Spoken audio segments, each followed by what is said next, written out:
Bueno, buenas tardes. Bien tardes, ¿no? Entonces, hablar del instituto para mí es algo muy cercano, ¿no? Me resulta muy emotivo porque fue un periodo de mi vida que yo tengo particularmente arraigado, ¿no? Y que me sentí muy bien porque por las amistades que tenía antes en el instituto y por el ambiente que había en el instituto, que era un ambiente muy revolucionario en un momento muy complejo, porque nosotros llegamos allí cuando no había libros. Habíamos ido así, sin escala, abruptamente, desde casi 60 millones de ejemplares a 1.200.000 ejemplares. Eso transcurrió en apenas 2 años. Fue una caída muy brusca y muy desgarradora para los propios trabajadores del instituto, que estaban en shock.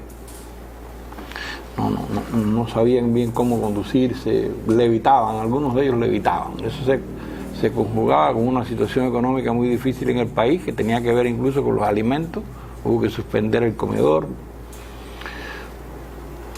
porque no se podía asegurar la alimentación, no había luz eléctrica, porque lo que había eran alumbrones, y era una situación demasiado compleja, en que era muy difícil rescatar esa función del instituto, y solamente con la voluntad de Fidel, que estaba detrás de todo eso, y el esfuerzo de los propios trabajadores del instituto, eso empezó a dar signos de vida. Muy leves, ¿no? Pero poco a poco cada vez más perceptibles. Fidel, la relación de Fidel con el libro, al no estar aquí Rolando, ni poder estar Pacheco, como ustedes saben, falleció, voy a tratar de hacer un poquito de recuento. La relación de Fidel es orgánica, porque Fidel siempre fue un lector empedernido desde sus años bien mozos, ¿no? Cuando era adolescente. Suele aparecer en lo que escribió Fidel o en lo que cuentan de Fidel, suele aparecer el libro como parte esencial de su vida. Incluso en la sierra Fidel aparece acompañado de libros. En Un breve descanso, Caput, no sé, Curso Malaparte, aparece, o menciones a libros. También el Che aparece siempre asociado al libro. Es decir, para Fidel el libro, la lectura, el aprendizaje y el conocimiento eran algo inherentes a su personalidad. No se concibe a Fidel si no se ve en esa dimensión humanista, diríase que renacentista, ¿no? Porque Fidel sabía de todo, podía hablar de todo, podía disertar de cualquier tema. Cuando triunfa la revolución en un país donde, hablando de ferias del libro, la única feria importante más o menos que el libro que se conocía fue en 1937, la que organizaron Emilio Roy y José Luciano, ahí en la explanada de La Punta, allí mismo donde confluyen Prado, Malecón y el Castillo de La Punta. Fíjense qué chiquito, y se hace. Y después fueron acciones intermitentes, ¿no? Hasta que triunfa la revolución y se hacen los festivales del libro.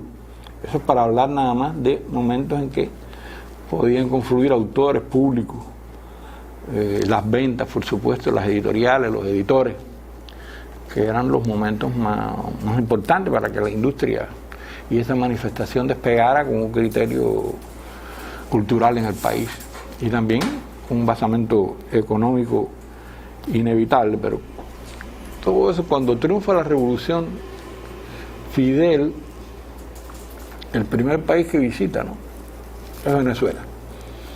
El 23 de enero, si yo mal no recuerdo, por ahí estaba él en Caracas. En Caracas estaba Alejo Carpentier, que trabajaba en una publicitaria, había ido para allá en 1945, y que estaba vinculado a Cuba, pero no, como él mismo cuenta después, cuenta el personaje, pero tiene mucho que ver con él, la consagración de la primavera. Alejo él mismo se autocritica fuertemente al decir cómo el personaje sale de Cuba, y es un poco la situación que tenía Alejo estando ahí en esa publicitaria, que participaba y estaba interesado por la revolución. Venezuela se recogía dinero, se enviaban armas a la sierra, se enviaba ayuda. La comunidad cubana en Venezuela estaba muy comprometida con las ideas revolucionarias, muchos de ellos eran migrados políticos y refugiados, tenían una conexión directa con la Sierra Maestra, con Radio Rebelde, con emisoras de radio, etc. Y Fidel va a Caracas y Alejo está, ahí lo cuentan en la plaza. Él lo cuenta en la novela, lo cuenta en la vida real, en la Plaza del Silencio. Y oye, ve a Fidel, ve el espectáculo ese que significa Fidel en Caracas, que fue multitudinario, desde Maiquetí hasta Tamanaco, que fue creo el hotel donde estuvo. Y ese intelectual cubano, esencialmente cubano, ese intelectual con esa formación patriótica, culta, tan arraigada en la identidad, que había recorrido su periplo de su vida, la protesta de los 13, la revolución del 30, salir a París en el 28 como un polizón, vivir en París, testimoniar ante la realidad de Francia, la realidad cultural cubana, al mismo tiempo enviar hacia Cuba, reportar lo que ocurría con los cubanos que estaban en Francia, con la música, con la cultura cubana en Francia, para carteles y social. Era lo que se llamaría hoy en día un representante, un paradigma dentro de la diplomacia cultural. Era una persona que hacía mucho más que la embajada cubana en París por conectar a la cultura cubana con la realidad francesa y viceversa. Ese hombre, con toda esa formación, rápidamente viene a La Habana. Inmediatamente que Fidel regresa, Carpentier llega a La Habana en la primera quincena de enero y ya aquí traba contacto con las autoridades, reconoce el terreno y ya va a venir Carpentier poco después, muy poco después, como director de la Imprenta Nacional. Imprenta Nacional, donde estaba el Minio Almendro después, donde estaban los intelectuales cubanos que empiezan a nuclearse allí, a ser los que tenían cierta experiencia editorial, ¿no? Y eso se hace en conexión estrecha con Fidel. Estrecha con Fidel, porque Fidel no es ajeno para nada. Son decisiones que toma Fidel de consolidar, de unificar las imprentas que había en el país, de una escuela de tipógrafos que había que formar. Había que formar los trabajadores de la industria, había que formar también los editores. Y había dos escuelas, una de ellas era la de tipógrafos adscritas a la Imprenta Nacional. Esa Imprenta Nacional, con Alejo Carpentier, un lujo, al frente, y después pasa a ser la editora nacional. Todavía no existe el Instituto del Libro, pero ya eso es el embrión de lo que va a ser el Instituto del Libro, porque son instituciones, no puede verse eso en términos de una imprenta, una cosa. No, es una unión de imprentas las que se quedaron en el país, y los dueños o fueron intervenidas, o los periódicos no pudieron seguir, o los dueños emigraron, etc.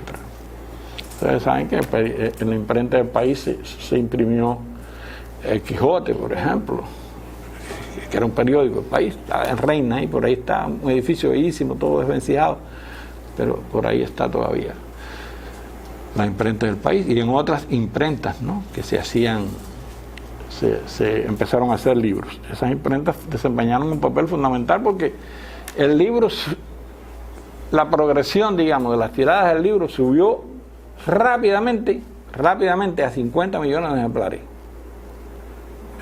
Fue algo, después no subió mucho más, pero fue algo porque ahí se imprimen todos los libros de texto que necesitaban los estudiantes, que los estaban pidiendo, estaban clamando por eso, que no contaban con ellos, y ahí se imprimen también muchos libros de literatura y de cultura general y de arte.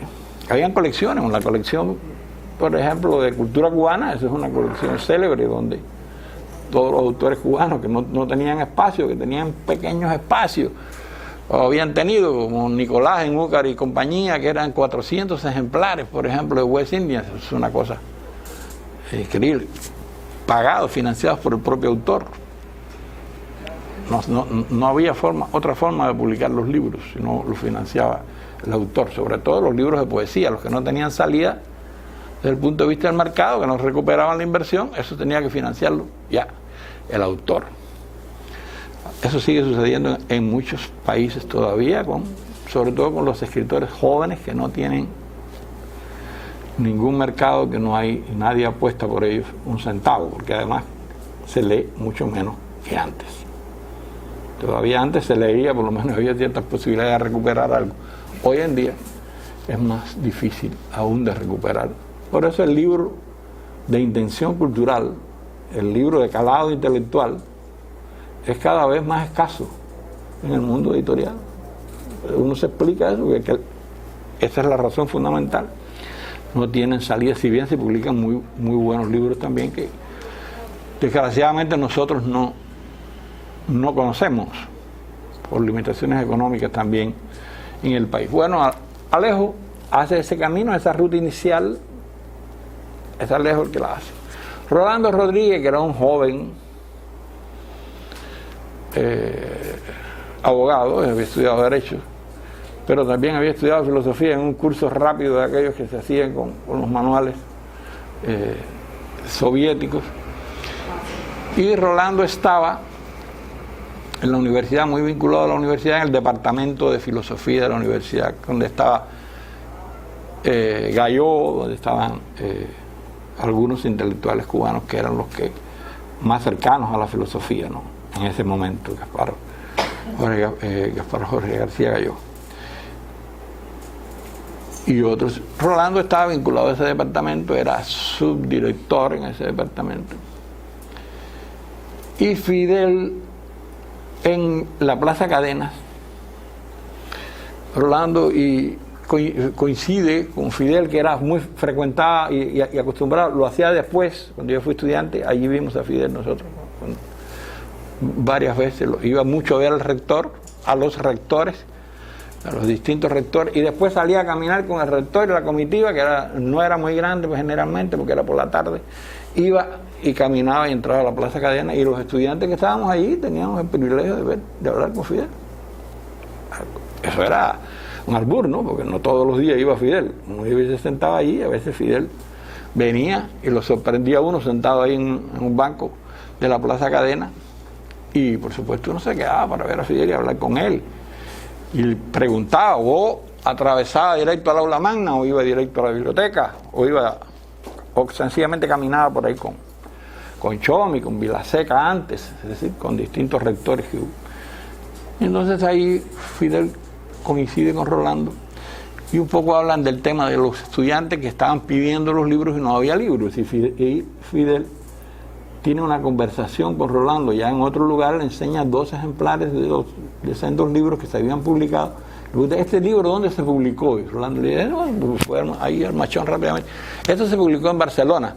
Y le dijo, este se publicó en Barcelona también. Y dice, no, este no se publicó en Barcelona, este se publicó aquí. Y entonces era que se había fusilado. Ustedes saben lo que es un libro fusilado, ¿no? Hay una anécdota célebre también de que Retamar le dijo a un autor, ¿cómo estás? Acabamos de fusilar en Cuba tu libro.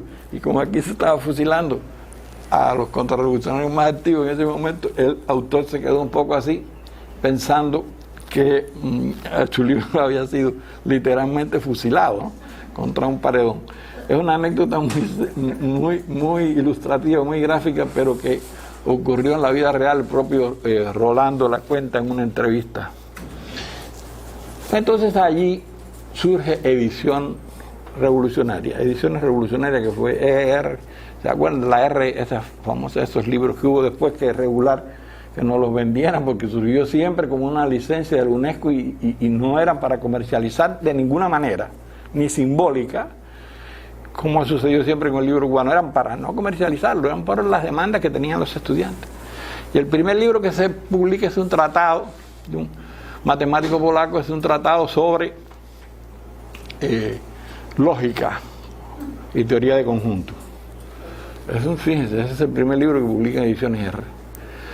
Pero que iba a publicar fundamentalmente libros de ciencia, de medicina, de cirugía, que no había ninguno, y además de las carencias económicas, no incluían a Cuba en su periplo comercial, porque ya Cuba había tomado medidas muy radicales en cuanto al tema del libro y del dinero y del mercado de las industrias culturales, ¿no? Ya era una revolución, un parteaguas de verdad. Estaba surgiendo un proyecto revolucionario totalmente nuevo en nuestro país, que no tenía que ver no comulgaba con esa manera de concebir la cultura, ¿no? Determinada siempre por el mercado. Y entonces allí surge Ediciones R, que se mantiene hasta después que surge el Instituto del Libro. Pero en esa conversación de Rolando con Fidel ya surge la idea de crear el Instituto del Libro.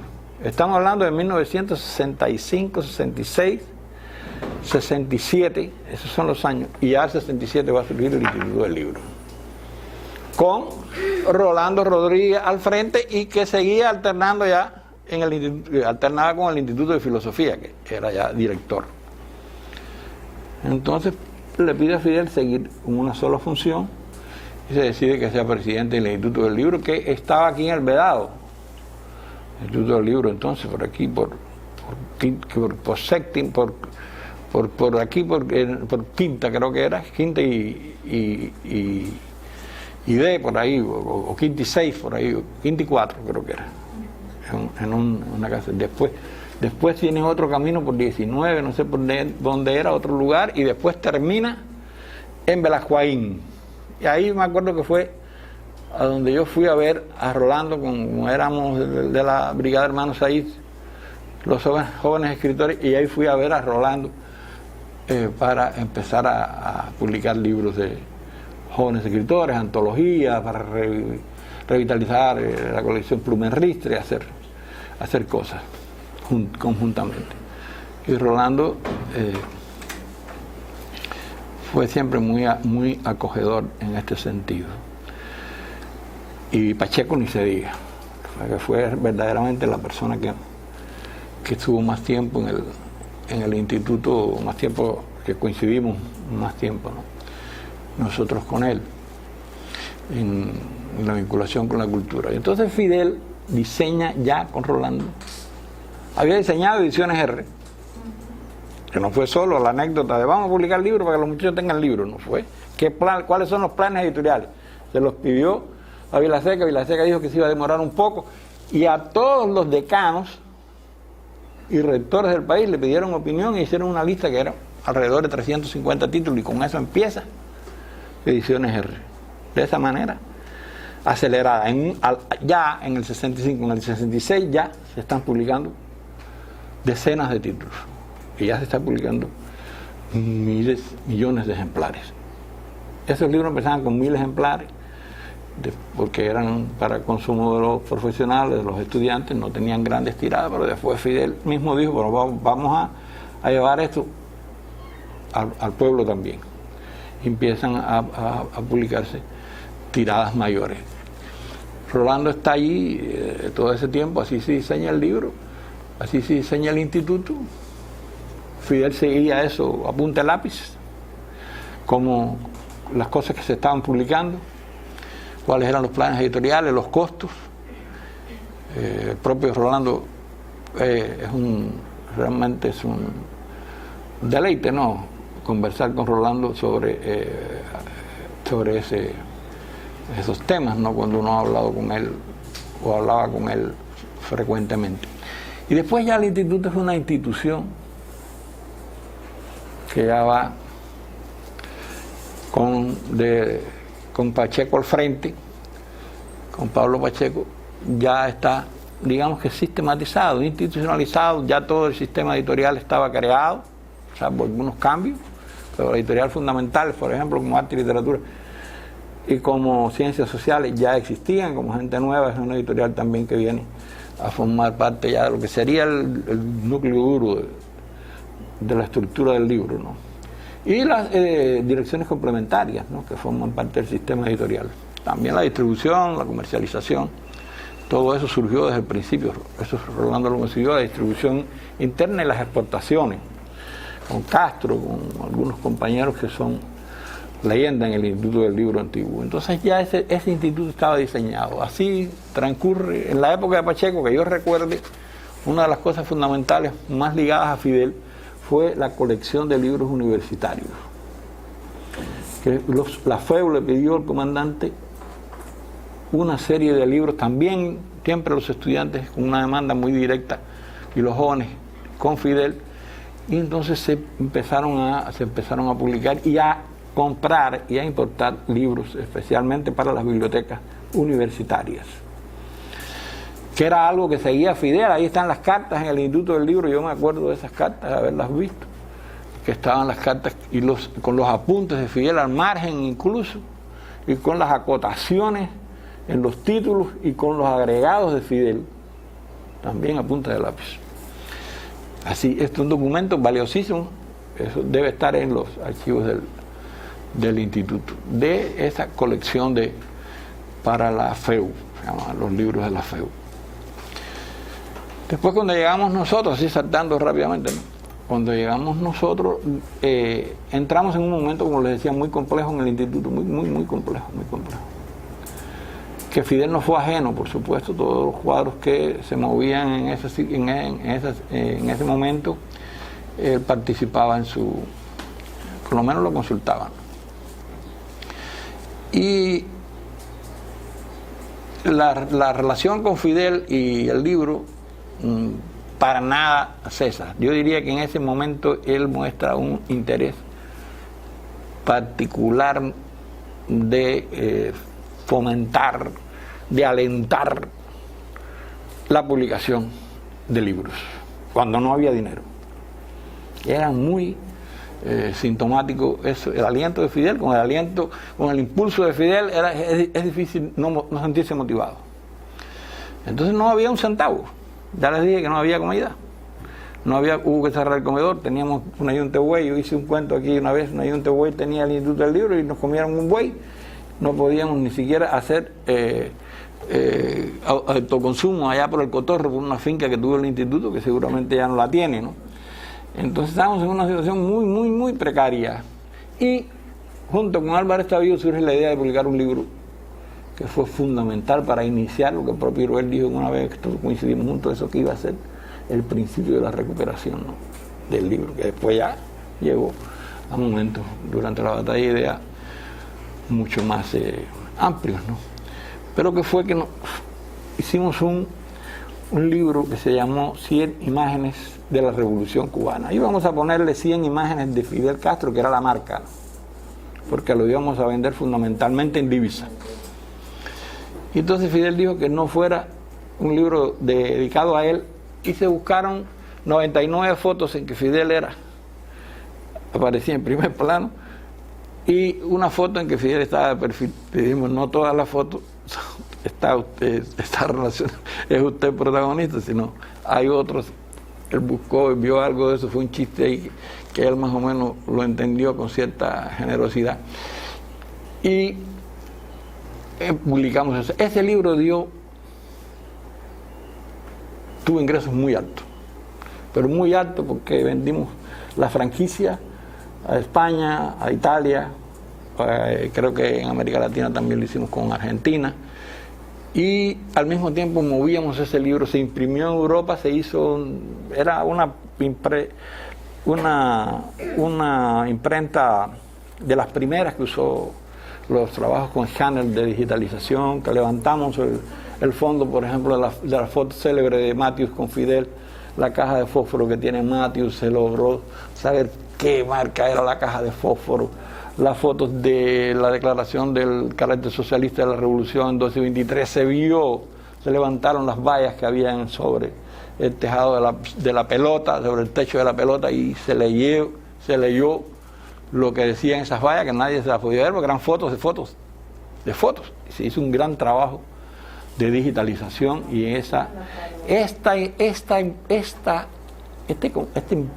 imprenta, que no era tan grande, sino era muy avanzada desde el punto de vista tecnológico, estaba en Clusón, en los Alpes, después de Bérgamo, después de Milán, allá en Italia. Ahí lo encontramos con unos amigos, y su especialidad era una familia era hacer este tipo de libros. Cobraban caro, pero ya después que hicimos varios libros con ellos, tuvimos una relación, pues se hizo uno de fotos del Che, se hizo otro más.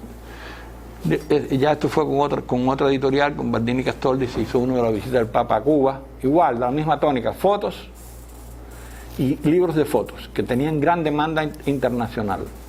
Y en el incipiente turismo que había aquí, y en el mercado del libro en divisas dentro de Cuba, que era muy incipiente, también empezamos a recuperar y se logró reactivar un poco el libro.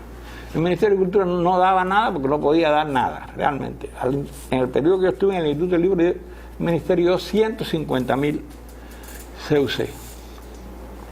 No pudo dar nada. Nos dio problemas, nos dio Revolución de Cultura, que no podía salir, y nos dio algunas cosas de estas que eran muertos que tenía realmente el Ministerio, que no podía resucitar por la falta de financiamiento. Pero el Instituto empezó a reaccionar económicamente. Fidel participó de esto directamente porque siempre se le enviaba cómo eran los costos, cómo eran cómo iban las utilidades, opinaba. Cada vez que venía un autor importante de visita al país, sobre todo a las ferias del libro, tenía encuentros con Fidel, como mismo sucedía después y siguió sucediendo.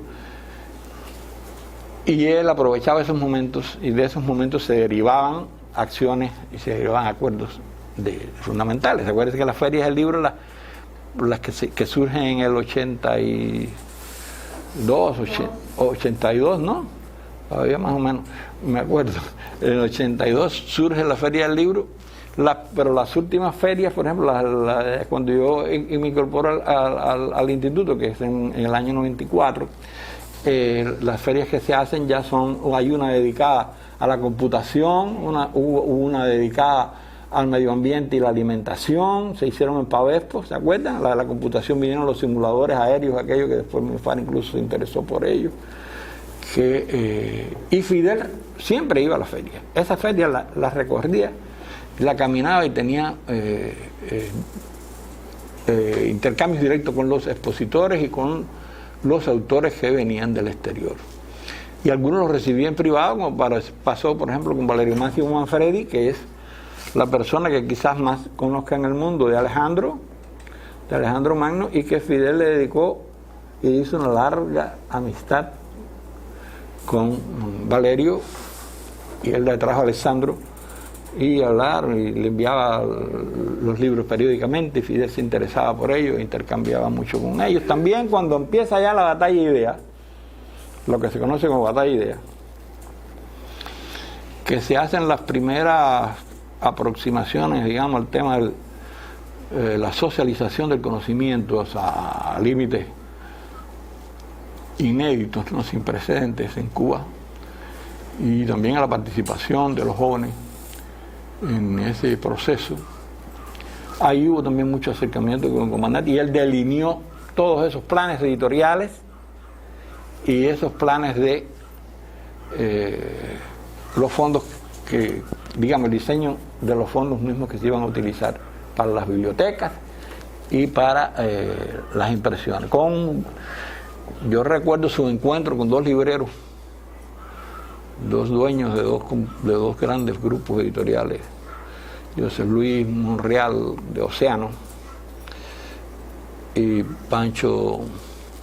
Francisco Pérez González de Santillana, que estaba dentro de Prisa, que fueron dos de los que, igual que Grijalbo Mondadori, a los que se le compraron las colecciones de diccionarios, ¿se acuerdan? Para todas las bibliotecas, etcétera. Incluso hubo una edición especial o una edición mejorada, digamos, del caso de una enciclopedia para que pudiera incluir un tema de Cuba con una visión más objetiva de nuestra historia, específicamente del Che.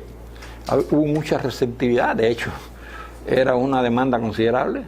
Era lo que se iba a hacer, era una cantidad de libros, son libros de referencia que no es fácil de venderlos. El caso de Océano, todos los libros de referencia. todo lo que producen son libros de referencia, o eran libros de referencia, enciclopedias, diccionarios temáticos, diccionarios de distintos tipos, y eso Cuba compró una cantidad importante que después se distribuyeron después.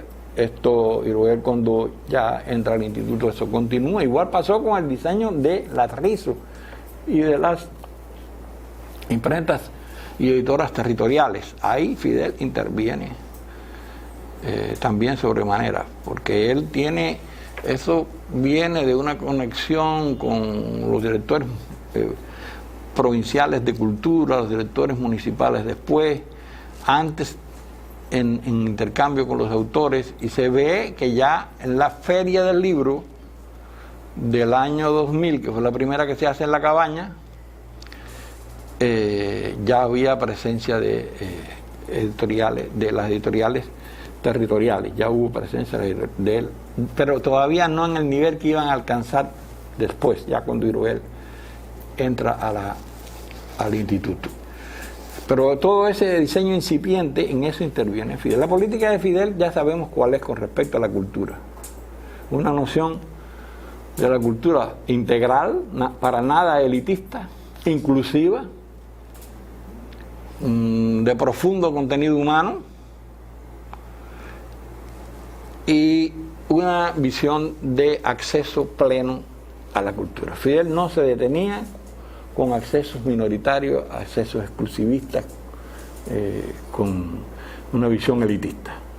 Él no concebía nada para que no tuviera acceso a eso, todo el que debiera tenerlo. Podía ser algo muy especializado, bueno, pero por lo menos todos los especialistas tenían que tener acceso a ese libro o a ese bien cultural. Y eso se va, es una característica que tuvo la política cultural cubana, que ha mantenido la política cultural cubana durante el tiempo, pero que en esa época fue una apoteosis, digamos, de esa concepción, de esa noción de la cultura. Fidel asiduo en las ferias del libro, allí cuando incluso veía mucho al libro en función de la política, para nada ajeno a la política. Y cuando las tribunas abiertas, y quiero terminar ya con esto, una de las tribunas abiertas dedicadas a Elian, que entonces no se hacían todavía en los municipios, no se hacían en la mesa redonda, en el estudio de televisión, sino que se iban haciendo en lugares así, se hacen en el Palacio de Convenciones, y Fidel pide que todos los que habían asistido, invita a todos los que habían asistido a la Feria del Libro del año 2000, dedicada a Italia. A la feria se había dedicado anterior a México, esta a Italia, la anterior en Pavexpo. Pide que vayan a la tribuna, que vayan al Palacio de Convenciones. Después tuvo un encuentro con ellos,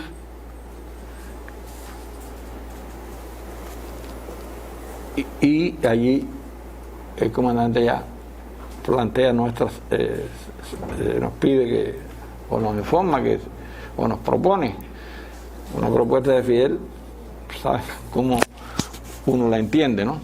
Como una orden del comandante, no hay otra manera de explicar eso. Nos propone que fuéramos para el ICAI. Y bueno, también hablamos del sustituto, que era el Iruel. Fue una cosa. Ahí así estuvimos en Ascuas, mes y medio, sin saber para dónde íbamos. Porque eso fue muy sui generis.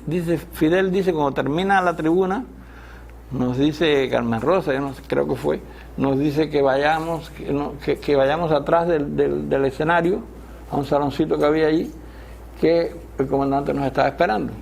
Y entonces vamos allí, y estaba él solo. Después llegaron otros compañeros, Laje, otros compañeros que estaban en ese momento ahí en el acto. Y entonces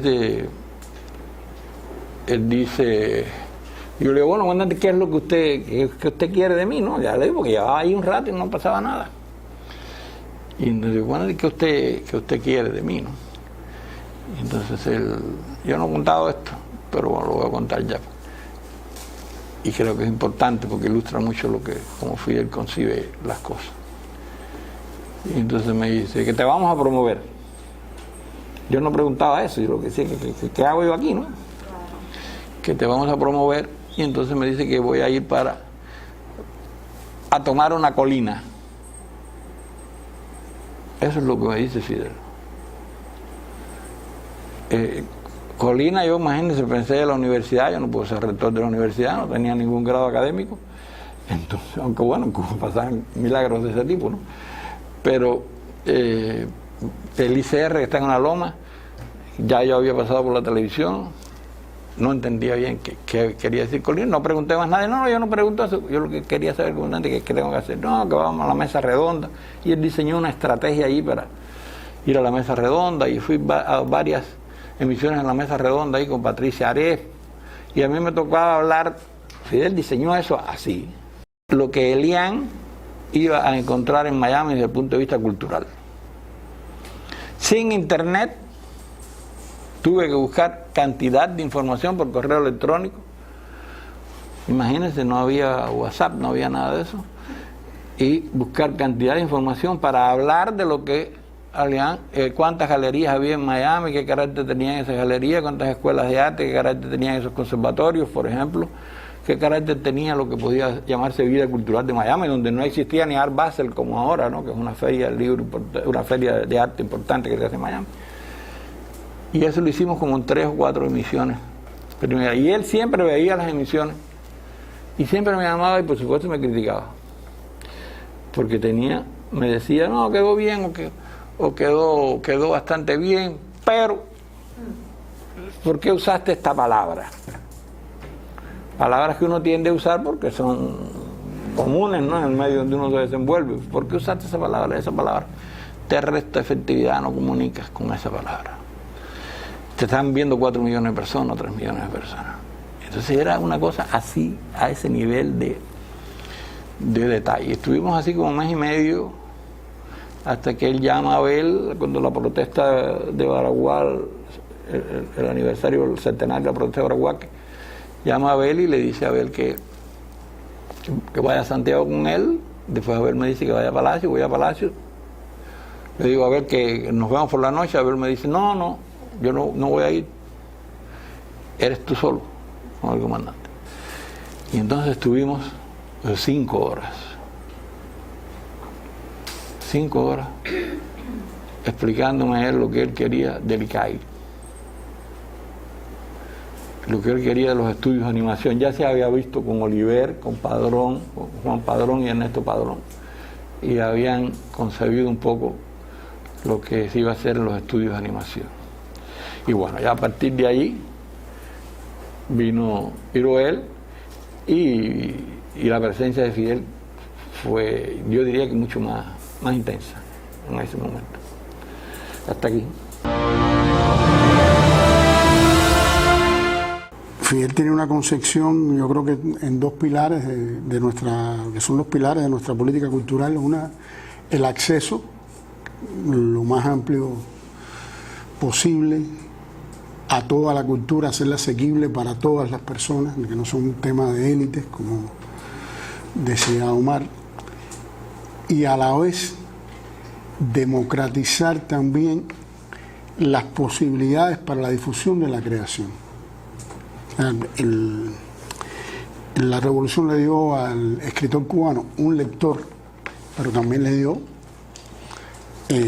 una posibilidad en todo el país, no solo en La Habana, que era lo que sucedía, de verse publicado y de encontrarse con un público. Primero porque desarrolló universidades en todo el país, desarrolló universalmente, y en todo el país hoy hay personas con capacidades no solo de ser escritores de ficción o ensayistas, sino de una producción científica, al tener un desarrollo realmente tan universal como el que nosotros tenemos de la educación. Y dotar a todas, él decía que la inteligencia estaba en el pueblo, por tanto, eso se ha venido tejiendo como un ADN en la historia, esas 2 cosas, en la historia de la revolución. Segundo, su formación. Hace unos años en la feria, yo me acuerdo que hicieron una exposición sobre los libros que Fidel leyó en prisión. Impresionante. Primero, hay muchas biografías, hay varias, por ejemplo, de Napoleón, pero también es una diversidad tremenda de lecturas, ¿no? Como que nada humano les es ajeno, esa frase a veces tan manida, ¿no? Y esa visión, yo creo que en su madurez, cuando empieza al país, empieza a salir de lo más profundo del periodo especial, o más, ese periodo crítico del instituto, yo lo viví en una editorial, en la editorial Abril, estuve ahí del 95 al 90, y bueno, y también hubo algunas estrategias de recuperación, y también en un congreso de la Juventud Comunista tuve la posibilidad de explicarle al comandante lo que significaban las publicaciones de la editora Abril para niños y jóvenes que no podían salir, y el comandante, con una sensibilidad extraordinaria, el año 98 respondió asignando los regalos sin mucha discusión, para lo que para tantas personas era muy difícil de entender. Él lo entendió con una inmediatez impresionante, y se facilitó que volvieran a salir todas las revistas con unas tiradas importantes, y a partir de ahí también, cuando él empieza la lucha por el IAN, él le da también al tema, por supuesto, de la comunicación, de las mesas redondas, cuando surgen las mesas redondas. Pero también yo recuerdo la primera mesa redonda que se hace, una mesa con las psicólogas y psicólogos, el compañero Cristóbal Martínez, creo que era, y varias Patricia, varias Aurora Martínez, creo que se llamaba otra compañera.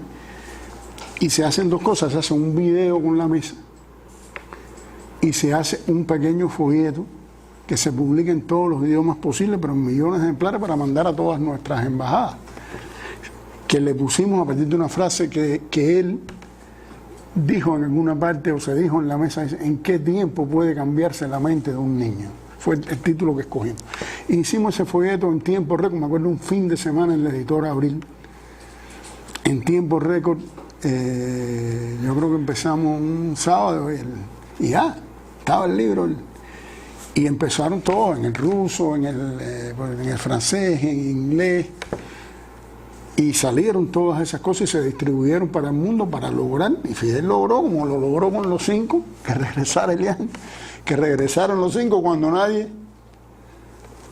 lo creía posible. Pero lo que quiero significar que en esa batalla el libro y la comunicación tuvieron para él una importancia tremenda. No, fíjate, cualquiera puede decir no, porque ya se puso por televisión, ya, no. Él insistió en que hubiera un material escrito que las personas puedan leer, y se lo mandó a todos los congresistas, a todas las personas con posibilidad de influencia en el mundo entero por esa causa. Y recuerdo, bueno, una de las fotos de aquel folleto era la foto famosa de Ileana, que la han borrado de internet, pues el otro día la busqué y no la encontré, que era una foto de un video de la congresista Ileana Ross envolviendo en la bandera al niño aquel absolutamente golpeado por todo lo que había pasado, envolviendo en la bandera estadounidense. Una cosa muy lamentable, muy ofensiva para cualquier persona con un poco de sensibilidad. Y también su sentido de lo simbólico en aquella batalla. Yo me acuerdo que en aquellos días, voy a hacer algunas anécdotas, ya que Omar me evita todo el recorrido histórico, ¿no? Juan Padrón, lamentablemente fallecido este año. Yo no creo que si esto alguien lo haya contado, y creo que es también un modo de homenajearlo a él. Juan era colaborador de la revista Sun Sun, ahí en la editorial, con su personaje, con Espidio, ¿no? Y un día ahí Ernesto, que era el director de la revista, y el hermano de Juan, Ernesto Padrón, con un afiche que había hecho Juan, lo había impreso, y con su dinero en Da Vinci, yo no sé si Da Vinci todavía existe, lo había impreso para enviárselo a Elian autografiado. Y que se lo hiciéramos llegar a través de la juventud, que era la que estaba coordinando todas las batallas estas por Elian. Y bueno, enviamos a eso, ¿no? Pero Fidel, con ese sentido de la escala, de que nunca es suficiente, ¿no? Dice, no, bueno, se lo mandamos con las abuelas leían que iban a ver allá, pero vamos a hacer miles, vamos a hacer uno para cada aula, uno para cada congresista estadounidense. Y así empezaron a hacerse, y al final eran dos, Juan tuvo que hacer otro. Y aquello fue realmente a una velocidad, a la velocidad que se hacían las cosas en esos días, porque había un niño que estaba sufriendo y todo tiempo era poco, ¿no? Y en medio de esa batalla es que se dan estos cambios, ¿no? Mi mamá va para el ICAI, a mí me designan frente al instituto, y recuerdo aquella noche también lo que él me dijo. La frase fue: necesitamos el libro para la revolución que estábamos haciendo. ¿Qué revolución era esa? Esa revolución de lo que él le llamó la masificación de la cultura, que no era solo la cultura artística y literaria, era lo que él llamaba la cultura general integral. Y en esos tiempos salieron muchos proyectos, Universidad para Todos, por ejemplo, que el primer curso fue un curso de técnicas narrativas, porque él veía que aunque alguien no fuera un escritor profesional, que dominara las técnicas de escribir ayudaba a la calidad de la expresión, ayudaba a un mejor periodismo, ayudaba a que era maestro, a cualquiera que tuviera que usar, y todos usamos la escritura, ¿no? Y surgió la idea aquella en una reunión, que todavía no estaba en el instituto cuando eso, fue muy poco antes, con directores municipales de cultura en Expo Cuba. Las personas le empiezan a hablar de las dificultades para publicar. Había en ese momento editoriales en La Habana, una editorial Oriente en Santiago, y los centros del libro, algunos hacían algunos pininos en la edición. Y con ese sentido de, fíjate, bueno, ¿cómo vamos a resolver eso? Bueno, vamos a dotar de una pequeña imprenta a todas las provincias, y a una computadora, su sentido hacia abajo, a una computadora a cada casa de cultura en cada municipio, para que los escritores puedan ahí escribir, digitalizar sus textos y enviarlos por correo electrónico a la editorial, para que se seleccione un consejo editorial con la participación de los escritores de la provincia, toda la provincia, la UNIAC, la Asociación Hermanos Aís, la Unión de Historiadores, y se vaya armando se decida cuáles son aquellos libros. Y entonces adquirimos, ya así esta nueva institución, se adquirieron las máquinas, las presilladoras, todo eso que hoy es conocido. Él sí tuvo ese financiamiento. Y me acuerdo cuando llegaron los primeros libros, que nos propusimos que estuvieran el 13 de agosto. Y se los enviamos. Y él se tomó aquellos libros de autores, muchos de ellos inéditos, él se tomó el trabajo de leerse varios. Y los ponía, los comentaba después en reuniones. Me acuerdo uno que él comentaba mucho, que era de Larry Morales, un escritor de Ciudad Ávila de Morón, que era medio milenio por Morón. Y Fidel citaba pasajes concretos del libro. Con esa sensibilidad, el hombre que está en la batalla colosal en esos años, porque regresaran los 5, por el regreso de Lian antes, y en 1000 batallas más, le decía el ajedrez de las 1000 fichas, pero tiene tiempo para el detalle pequeño, aparentemente pequeño, de leerse un libro de un pequeño pueblo que hace una historia de ese lugar. Y ese modo también de pensar, yo me acuerdo cuando, después que en el año, hablando de esas escalas, ¿no? En el año 2002, no me acuerdo, fue la feria dedicada a Francia, donde uno de los escritores que vino fue Ramonet. Toda esta relación que Fidel después tuvo con Ramonet, aunque Fidel conocía a Ramonet de antes, pero Ramonet venía en ese momento del Foro Social Mundial en Porto Alegre, que en ese momento de auge del neoliberalismo, bueno, hacía pocos años que había triunfado Chávez en Venezuela, todos los demás eran proyectos, Evo, Kirchner, todo eso era proyectos, Lula en Brasil, todo eso, pero Fidel viendo el el punto en que puede parar a moverse todo, se da cuenta de la importancia del Foro Social Mundial. Y ahí en la feria él sostuvo una conversación con Ramonet. Nosotros habíamos publicado un libro de Ramonet en arte y literatura, se llamaba Propaganda Silenciosa. Y yo le enseño el libro, le digo, mire, comandante, estamos, yo orgulloso, ¿no? Me dice, ven acá, ¿y cuántos libros tú hiciste de eso? Y yo pensando que me lo había comido, le digo, porque para ese momento era una cifra tremenda, le digo, no, comandante, 10.000, dice Charly, pero 10.000, tenemos que hacer que la frase tampoco se me olvida, tenemos que hacer que la gente lea a nuestro teórico Ramonet, vamos a hacer 100.000, pero 100.000 para presentarlo, no me acuerdo, eso era un jueves, el domingo, corriendo la edición en arte y literatura, Esteban Llorach, creo que fue el que trabajó en eso. Y entonces, pero las imprentas entraron en crisis, obviamente, porque además en ese momento no se había hecho la Alejo Carpentier ni la Federico Engel, que son inversiones que él hizo para el desarrollo del libro. Y primero la Carpentier y después la Federico Engel. Y él en ese momento decide hacer eso, pero bueno, se tiene que hacer una especie de, me acuerdo, de fascículos en unas carpetas. Y se hizo en el Carlos Mar la presentación, y después él siguió esa relación con Ramonet, y bueno, se hizo el libro, toda esa comunicación.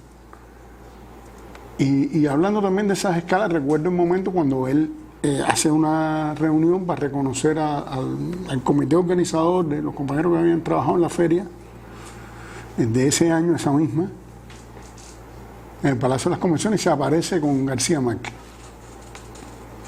como un regalo que él nos quiso hacer, ¿no? Pero él venía con los estados de opinión, él trabajaba mucho con eso, ¿no? De la población, de las opiniones que la gente tenía. Y en ese sentido también de la escala y ese sentido de universalizar las cosas, él empieza a provocar, dice, pero la feria la tenemos que hacer. La gente decía, no, la feria es muy bien en La Habana, pero no es aquí. Y él dice, no, tienen que hacerla en todas las provincias. Es uno medio que se asusta así, diciendo, oye, o hacen la feria ustedes, lo hago yo sin ustedes. Ante la duda. Sí, un desafío eso. Bueno, esa discusión se terminó ahí, obviamente, ¿no? esa duda, ¿no? Esa discusión. Pero, porque había ferias provinciales en todas las provincias, entonces, no, ya hay ferias provinciales, pero él tenía otra concepción y a mi juicio totalmente tenía la razón, obviamente, no es lo mismo un solo evento con toda la resonancia, con todos los mismos libros, con toda la participación. Y el otro cosa es que yo también ese año estaba muy orgulloso porque habíamos logrado poner a la venta 500.000 ejemplares, medio millón de ejemplares. Y yo le digo, bueno, comandante, logramos poner a la venta 500.000 ejemplares. Me mira así como diciendo, esa bicoca. Digo, sí, 500.000. Me dice, no, vamos a hacer 5 millones. Y entonces, para poder hacer la feria en todas con esta concepción en las principales, no solo en las capitales de provincia, sino en las principales ciudades del país. Y después pasa una cosa muy aleccionadora para mí, que eso fue en abril, en marzo, cuando el aniversario de la UNIAC, o de Palabra de los Intelectuales, ahora no recuerdo, hay una mesa redonda, debe haber sido junio, y bueno, varios compañeros ahí, y cuando a mí me toca hablar, Randy me dice, bueno, y la feria por fin va a ser en todas las provincias con 5 millones de ejemplares, pero de que Fidel había dicho eso, a ese tiempo yo no tenía no tenía ni el dinero, nada para hacer eso. Yo me quedo así como en el aire diciendo, sí, y digo así, pero se me nota la inseguridad, ¿no? Sí, vamos a hacer la feria, no sé qué, pero como que el embarajo, ¿no? No tenía nada concreto que decir, ¿no? Al otro día por la mañana había una reunión que era en homenaje a Palabra Oriental en la Biblioteca Nacional. Y me llaman a la recepción ahí de la biblioteca, y era el jefe de despacho de Fidel. Dice el comandante que te vio pidiendo el agua por señas. Que no te preocupes, que él te va a ayudar. Y a mí me vino el agua, el alma al cuerpo, ¿no? Porque no había dormido esa noche. Y así, ese sentido de también muchas veces de hasta creo que son cosas, anécdotas, pero que revelan ese sentido de no dejar a nadie colgado a la brocha. Él hace un compromiso y lo cumple, y da su palabra y la cumple. Y su capacidad, yo me acuerdo una de esas noches cuando lo velían, yo no me acuerdo por qué yo tuve que ir a una de esas reuniones por la noche ahí, las madrugadas esa visión de él, una cosa, dicen que es cuando uno se da cuenta de que es invencible, ¿no? En medio de la batalla aquella por Elián, no sé si se acuerdan, que había, ya estaban, o sea, se había dictado la sentencia de que Elián debía estar con su padre, ¿no? Y el padre estaba allá en Washington. Y empieza, lo llaman de la embajada nuestra allá y diciéndole, le dicen, no, ahora estaban proponiendo los abogados de la familia de Miami, que hay que, para que el niño no sufra, hay que ponerlo en una casa con las dos familias. Una teoría. Obviamente para retardar lo que había que hacer. Y la reacción de Fidel no cogió la llamada. Dile que no. Dile que tienen que sacarlo ya. Ya ellos no tienen más tiempo. Tienen que sacarlo ya. Yo me quedé así, porque aquello me parece, coño, no se estará equivocando, no se queda con la duda, no es una exageración, pero lo dijo con una seguridad. Se acabó la reunión y yo me fui para mi casa. Y al otro día, cuando me levanto, que yo viendo el televisor, habían sacado a Elián. Este hombre, no es una cosa así, a uno le quedaba una duda. Es como si él ya lo hubiera visto antes que todo el mundo lo que iba a pasar. Una cosa, no me hizo eso, pero es como lo cuento. Como lo cuento, eso no tiene que ver con el libro. Bueno, creo que nos tenemos que regalar hoy un cuento como ese, porque nos da una confirmación del hombre extraordinario que hemos tenido como jefe y que seguimos teniendo, ¿no? Y su sentido también de él, en ese momento, por ejemplo, yo recuerdo cosas como la biblioteca familiar, un proyecto que él, con ese sentido democratizador, o sea, se hacían todos los libros, pero él pensaba, sabía que había gente que no le podía llegar a esa cantidad de libros, y él quería que hubiera un proyecto como ese. Entonces hicimos una propuesta en la que trabajamos con Ambrosio Fornés, de título que fue muy diversa, había desde noveletas de Cervantes hasta Stephen Hawking, lo más amplio posible, había una biografía de Marx, sí.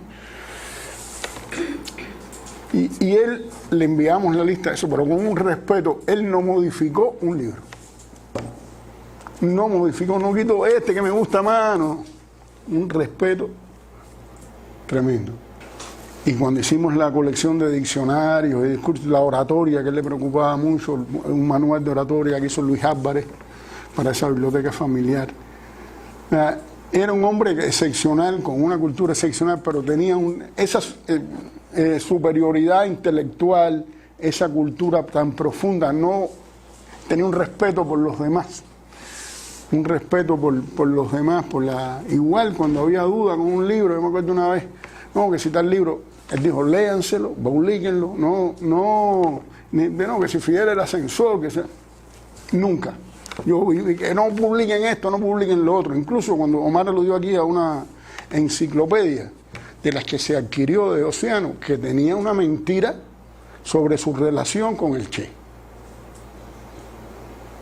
Y se habían comprado miles de ejemplares para todas las bibliotecas públicas, para todas las bibliotecas escolares. Y se le pregunta, bueno, ¿qué hacemos? ¿La arrancamos, la devolvemos? No, pónganle la carta de despedida de Che. ¿Ya? Que las personas, los niños incluso, se hicieran su opinión, ya, resolvió el problema. Esa era su filosofía de actuación, que el conocimiento le ganara a la mentira. Que el conocimiento y la verdad le ganaran a la mentira. Su sentido de la participación, su contacto con los escritores. Omar hablaba de Manfredi. Yo estuve, creo que Omar estuvo esa noche también.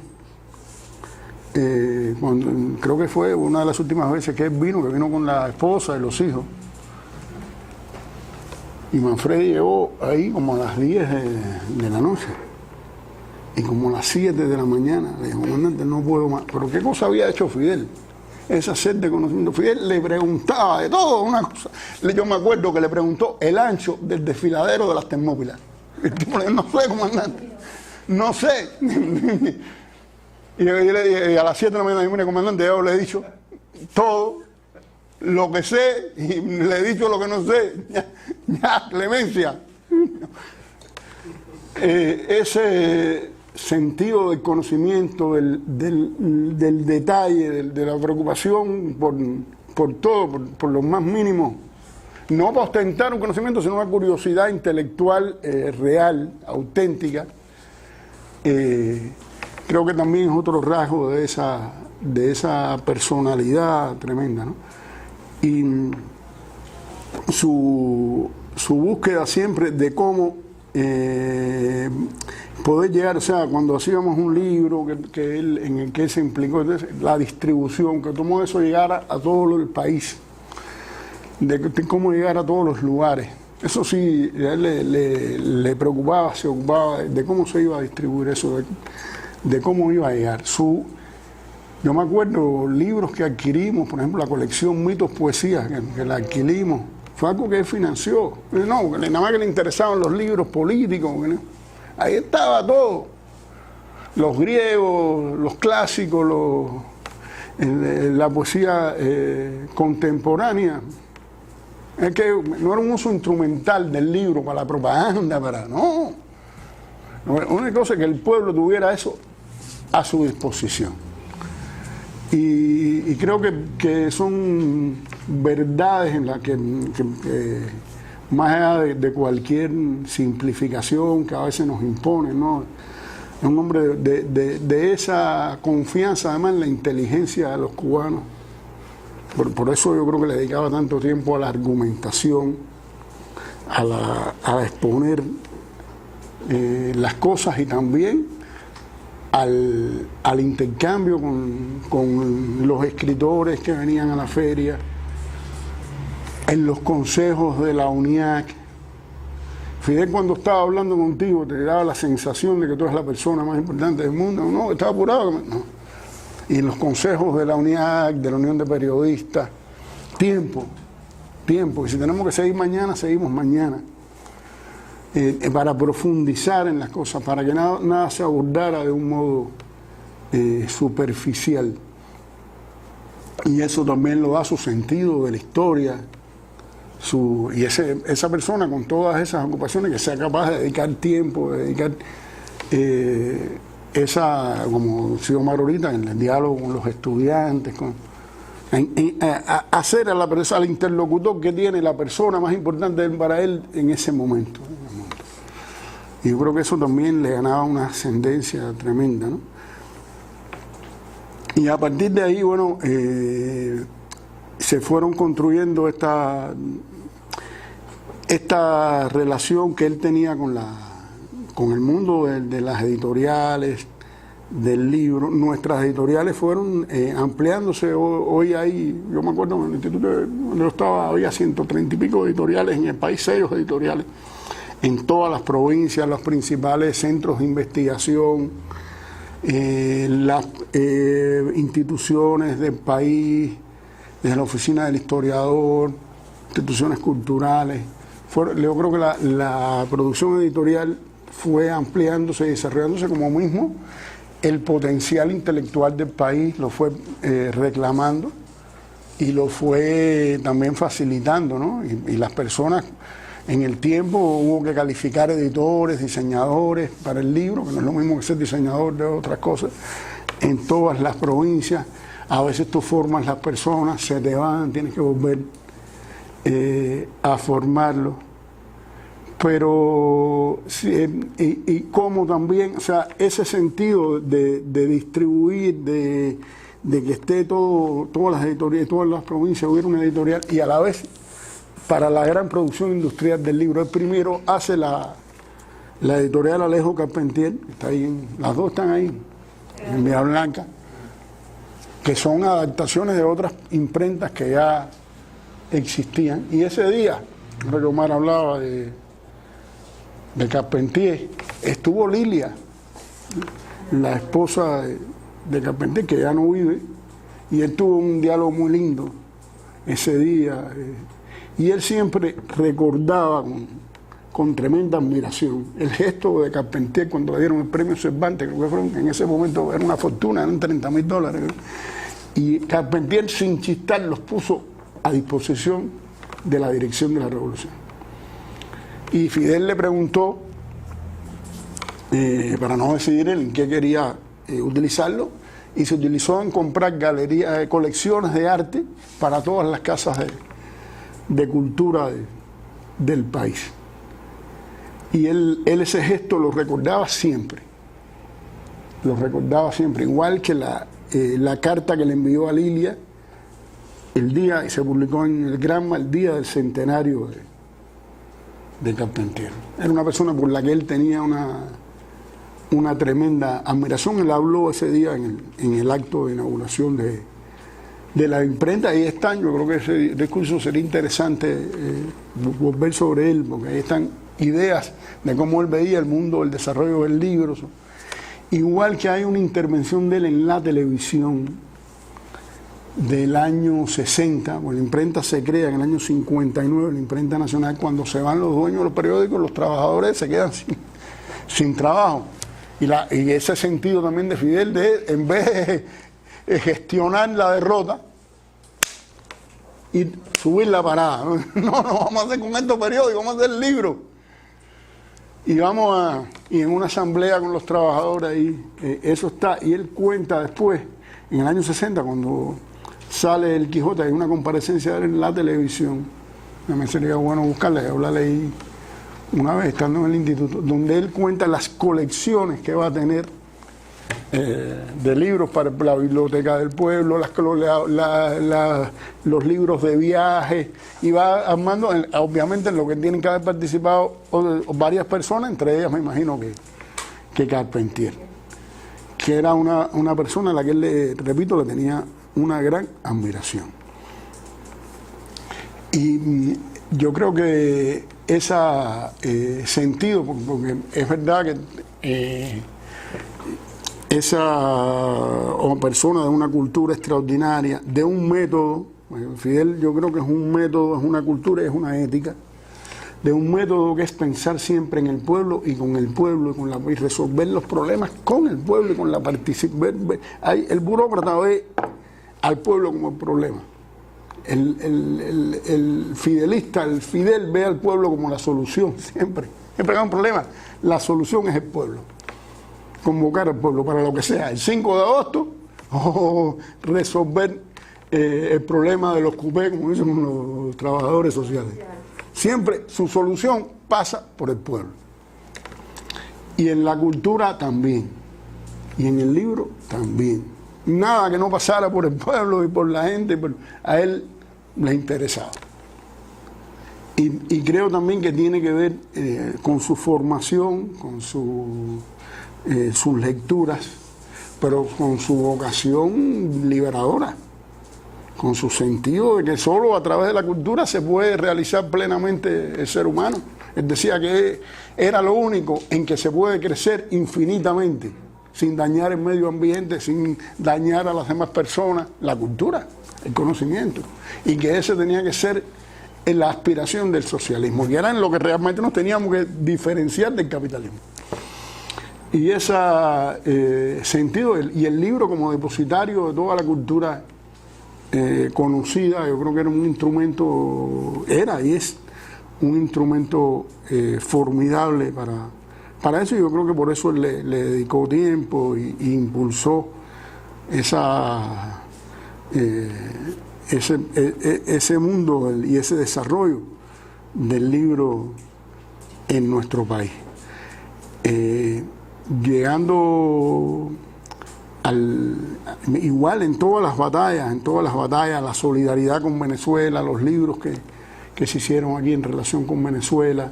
Hablé de la biblioteca familiar. Para Fidel y Chávez le dieron a cada alfabetizado en Venezuela una biblioteca familiar. A cada alfabetizado. Yo vi imágenes de esas que uno llora de los indios en la canoa por el Orinoco con su biblioteca familiar en la canoa. Una cosa impresionante. A cada casa, porque ¿qué tú haces si alfabetizas a alguien y no hay libro para que te siga leyendo? Pierde la habilidad. Una casa sin libro no es la casa de un alfabetizado. ¿Cómo ejecuta eso? O sí, fue a la escuela un mes, 2 meses, se alfabetizó y después. Entonces, esa idea de la continuidad, que es a través de que tengan libros las personas, fue algo que tiene una lógica tremenda, ¿no? Y a veces uno piensa, no, son cosas de nosotros que somos pobres, que estamos bloqueados. Mira, yo con esto creo que voy a terminar, porque es una de las lecciones más grandes que yo he recibido.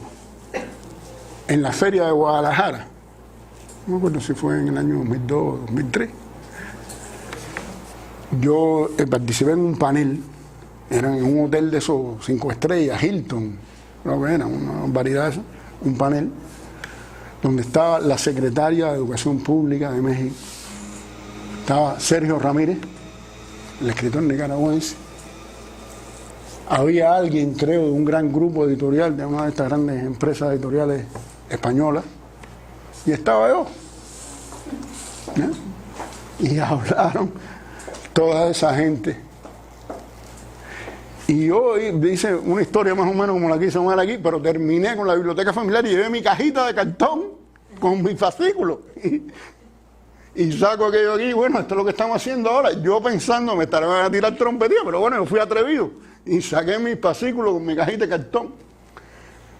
Al único que le hicieron preguntas fue a mí. Y cuando se acabó aquello, también me dijo. Cuando se acabó aquello, lo que me vino arriba a mí,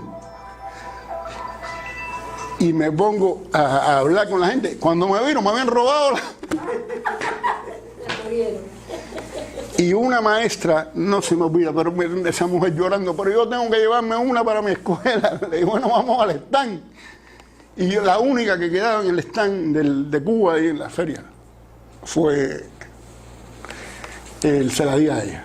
Y ese día yo me acordé de Fidel. Porque a veces uno tiene duda, ¿para qué vamos a hacer esto? ¿Cierto? ¿No? Y esa mujer me dio la lección de cuánta razón tenía Fidel de pensar no solo en los humildes de Cuba, sino en los humildes del mundo. Como sí hizo, siempre hizo. Eso es lo que puedo decir un día como hoy. Gracias.